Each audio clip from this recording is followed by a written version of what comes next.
Good morning, everyone. It's Kayla. I just woke up. Happy reading rush day. It's currently 9 a.m. I set my alarm so I wouldn't waste the day, so I could get to reading really quickly. I thought about waiting till midnight to read, get started, but I was really tired. And I have this stomach thing going on, so I'm not feeling too hot, but I'm excited to get things going. I'm gonna have some breakfast. I'm going to not get changed because I'm not going anywhere. And then I think I'm going to sit down and start working on my puzzle and listen to Eleanor Olaf. And I will keep you posted on what I think in the meantime.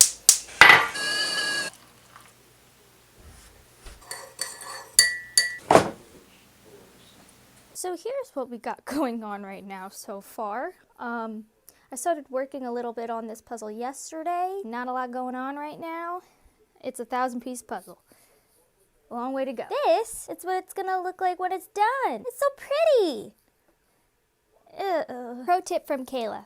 I am an expert in puzzle making. I spend a lot of my time doing jigsaw puzzles. They're very calming, very fun for me. And while I do them, I either listen to audiobooks or podcasts or watch Netflix, stuff like that. But since I do this so often and we need to use our dining room sometimes, our table, I recommend using a poster board from a craft store to put underneath your puzzle. That way, if you gotta move it and you don't want to disrupt the process, you just pick up the poster board and put it somewhere else. So I usually start organizing my puzzles. You guys really don't care, but I'm gonna tell you anyway. I start by finding all the border pieces, which are all here, I think.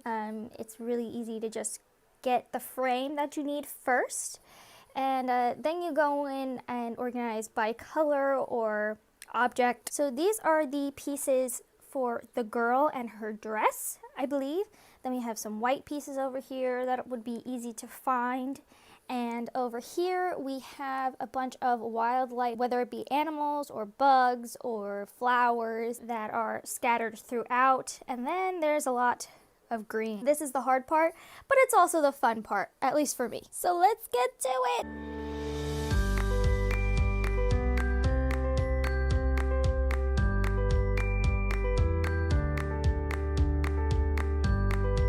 Alright, I have currently discovered an issue. This puzzle in particular is too wide, too long for my poster board. I believe I'm going to have to use the dining room table. That would also be my reaction. Great!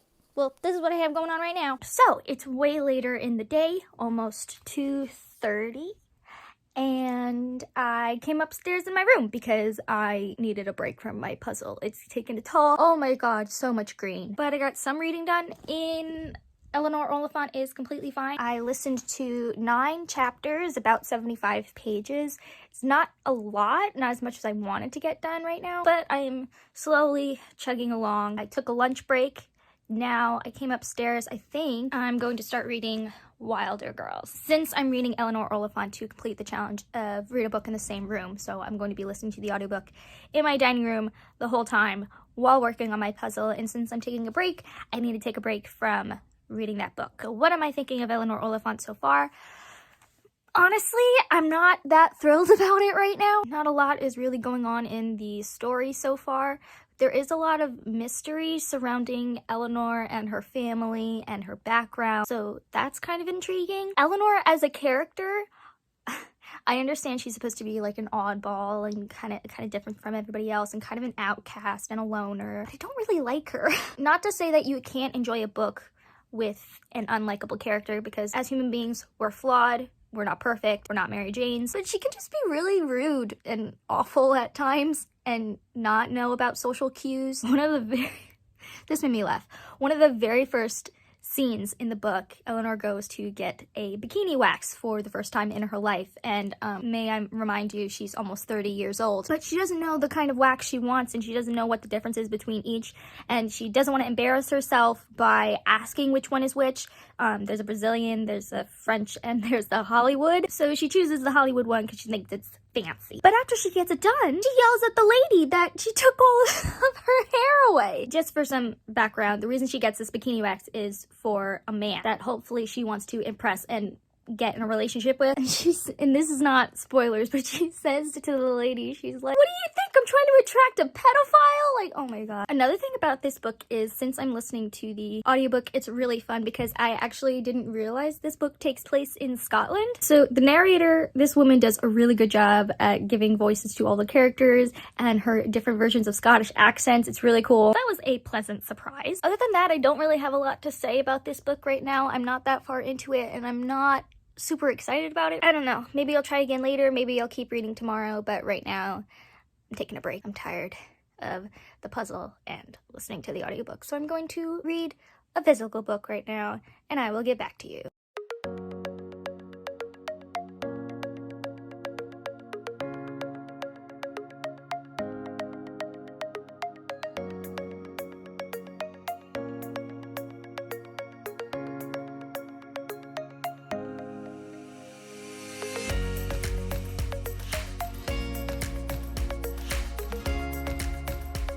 Okay, so starting the book, we get right into the thick of it.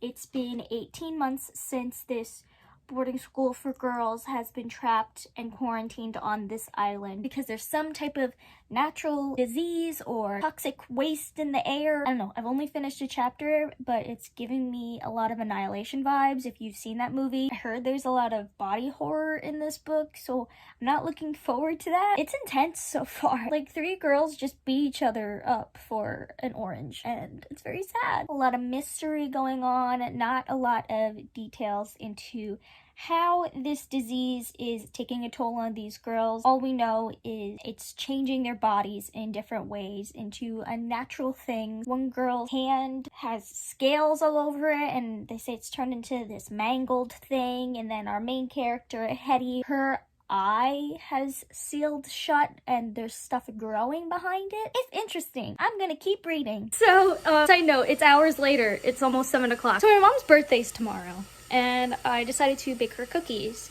AKA she asked me to bake her cookies, and I obliged. I'm decent at baking and cooking. I don't know a lot, but even I can mess up cookies. They taste great. They're really cute. I got cookie dough under my finger. I'll show you. So here are the cookie biscuits. Cookie balls?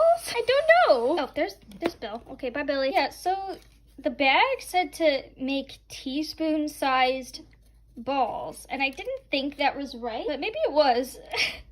My mom tried one already, and she says they taste good. That's all that matters. Doesn't matter if they look kind of funny. If they taste good, why not? Anyway, I haven't gotten a lot of reading done. Really haven't read a lot of Wilder Girls. I started reading in my room, as you saw, and then I fell asleep. Took a pretty long nap. Not being that productive, but I can tell you what I have read so far. I'm enjoying. Can't say much else. That's it. I'll keep you posted when I get some more reading done, whenever that will be. So my focus still hasn't been the best lately when it comes to quarantining. Oh, excuse me. I don't know what's going on.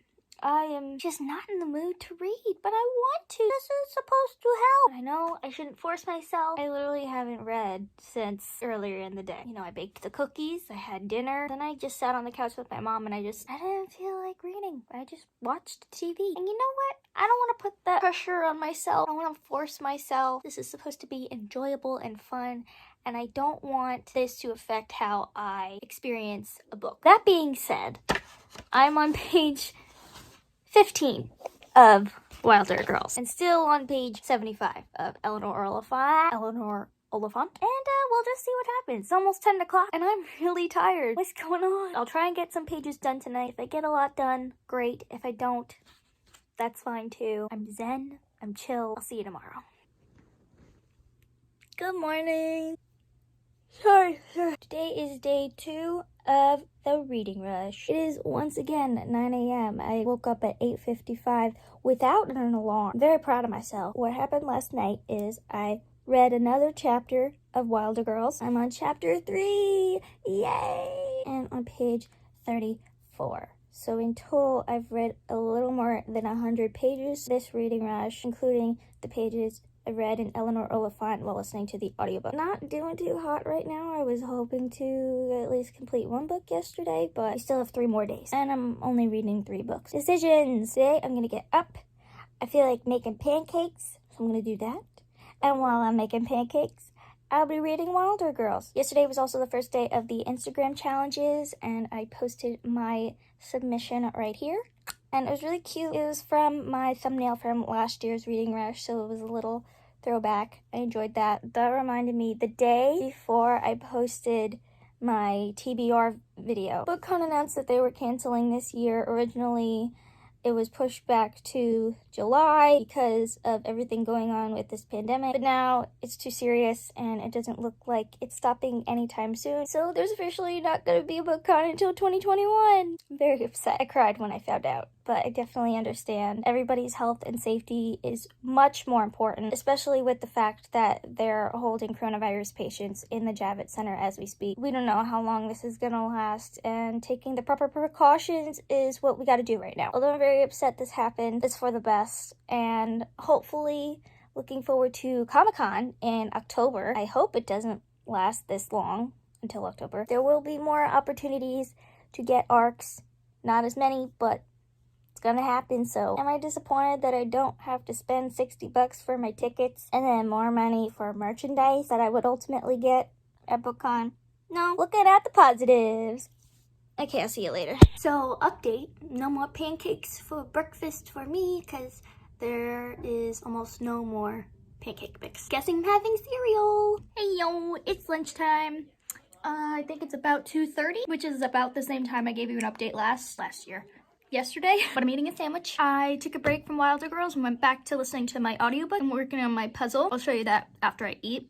But yeah, I guess I'll show you what I got going on here right now. I made myself a sandwich, turkey and cheese and mayo, mustard, lettuce. Got pickle and carrots. Got some leftover macaroni salad I made the other day. And we got a Blue Moon because you can't go wrong with beer. I know it's an acquired taste, but Blue Moon is actually one of my favorites because it's one of the more sweet beers. And over there across from me in the dining room is my puzzle, and I'm here because I can still listen to my audiobook while I eat because it's still in the same room. That's a win. Just wanted to pop in and see what I was doing. I also trimmed my fingernails because they were getting way too long, so I think I'm going to polish them in a little bit after I work on my puzzle, because if I polish them and then work on my puzzle, it'll mess up my nails. So I'll do that in a bit. Here we are. So as you can see, I've gotten a lot further in my puzzle, or at least what looks like I've gotten farther. So I did the girl first after the border because she was the easiest to do, and now I'm doing all of the colored pieces that are not green. So they're kind of scattered all throughout right now. Besides that, I'm having a little trouble here with the border because as you can see, there's more pieces here than here, and that should not be. So either one piece is misplaced or I still haven't found the rest in the box. We'll see what happens. In the meantime, I will keep listening to my audiobook. Hey, it's me again, and oh my gosh, you can actually see my face for once in my room. I have my overhead light on. It's so bright! But anyways, it is 9:55 p.m. Almost the end of the day of day 2 of the Stay Home Reading Rush. It's been a while. A lot has happened since I last talked to you a few hours ago. As I mentioned yesterday, today was my mom's birthday, so once she got home from work at 5:30, we had ourselves like a mini celebration. So we stopped by my grandma's house. She doesn't live that far away. Don't worry, we're social distancing. We stayed at least 6 feet apart from her. We wore masks and gloves. We stopped by real quick. Grandma just wanted to see her daughter on her birthday. Understandable. But after that, we came back home. I gave my mom the painting I made for her. We ordered pizza and drank wine. It was great. But in all that time, I wanted to spend it with my mom, so I didn't really have any time to spend reading, and that's completely fine. Like, I'd do anything for her. But anyway, on another note of my reading, I've made a decision. I've made a few changes to my reading challenges and which books I will put towards each challenge. I honestly wasn't getting into Wilder Girls that much. I wasn't feeling motivated to read it, and I knew that if that was the case, then I wouldn't read it as fast as I want to, especially during this readathon. So I decided to DNF Wilder Girls, at least for now. But I kept listening to the audiobook of Eleanor Olaf is completely fine, and I am halfway through it. I'm very happy about that. The book is definitely getting a lot better. I'm enjoying it. Still not really enjoying Eleanor as a character. I just can't get over how unlikable she is. Like, she's so rude to so many people about so many things. My favorite characters right now are Raymond's mom, I think her name was Becky, and Sammy, who is an old man Eleanor and Raymond helped, who was having some type of heart attack in the middle of the street. I don't know if that's a spoiler. I'm sorry if it is. But I'm not really giving you any big plot points here. All I'm letting you know is the book's getting better, which is good. But since I've decided not to read Wilder Girls anymore, I needed a book to complete the challenge of read a book that features a place that you've always wanted to go. And I thought I could just keep reading Eleanor Olaf because I actually have always wanted to go to Scotland and Ireland and London and all those UK places. And since the book takes place in Scotland, takes the cake. But then I think to myself, Kayla, you don't want to put 3 challenges into one book. That's not fun. So I moved things around even further. I'm not sure if I'm still going to be reading Little Fires Everywhere. I went against my own wishes and decided I will do a reread. As you know, one of the challenges is read a book with a house on the cover, and I was going to use Little Fires Everywhere for that challenge. But instead, I completely forgot about my graphic novel collection and checking if any of those had houses on the cover, and I found the most obvious one of all, which is my favorite, arguably my favorite, comic book series ever, and that's Lock and Key by Joe Hill and Gabriel Rodriguez. I love these comics so much. They are so good. And there's Key House right on the cover. If you don't know, some of you might not, some of you might and already have seen it. Lock and Key just came out as a Netflix show a couple months ago. And of course, I watched it right away because I love the series so much. And if you're wondering what I thought of it, I didn't love it. I didn't hate it. It's kind of average. I was kind of underwhelmed. Not really into the changes they made. It didn't really add anything extra to the story. I just think it made it more confusing than anything else. But anyway, besides the point. As of right now, my tentative new list of books that will complete the challenges of this Stay Home Reading Rush is Eleanor Oliphant will complete the challenges of read a book that will make you smile and read a book that features a place you've always wanted to go. And instead, Lock and Key will have the challenges of read a book with a house on the cover and read a book in the same room the whole time. Since this is a comic book, I usually finish these in an hour or so in one sitting, so that would definitely complete the challenge really quickly, and that way I can listen to my audiobook around the house instead of just in the dining room, which I found is actually harder than I thought it was going to be. I find myself forgetting that I'm not allowed to listen to the audiobook anywhere else in the house. I'll take my phone with me, like, to the bathroom, to the kitchen while I'm making lunch and dinner and stuff. So I think this way I'm reading things that I'm enjoying while also sticking to the challenges list as I intended. So with that long ramble out of the way, I hope it makes sense. I haven't really been checking in with the Twitter sprints or Instagram live reading parties. I watched a little bit of the Instagram story with Jessie the Reader while I was eating lunch, so that was kind of fun. I did participate in the Instagram challenge today, which was post a picture of your favorite bookmarks, which is right here. Like, isn't that so pretty? I love it. Tomorrow is Saturday, which will be the 3rd day of the Stay Home Reading Rush, and it's also the day I play Dungeons and Dragons with my friends, and that will be at 3 o'clock, so I have plenty of time before and after that to get a lot of reading done. So I think that's all for my update. It's been 10 minutes now, which is crazy, but I'll cut it down. Okay, there's a lot. And I guess if I don't update you for the rest of the night, I'll see you tomorrow. Okay.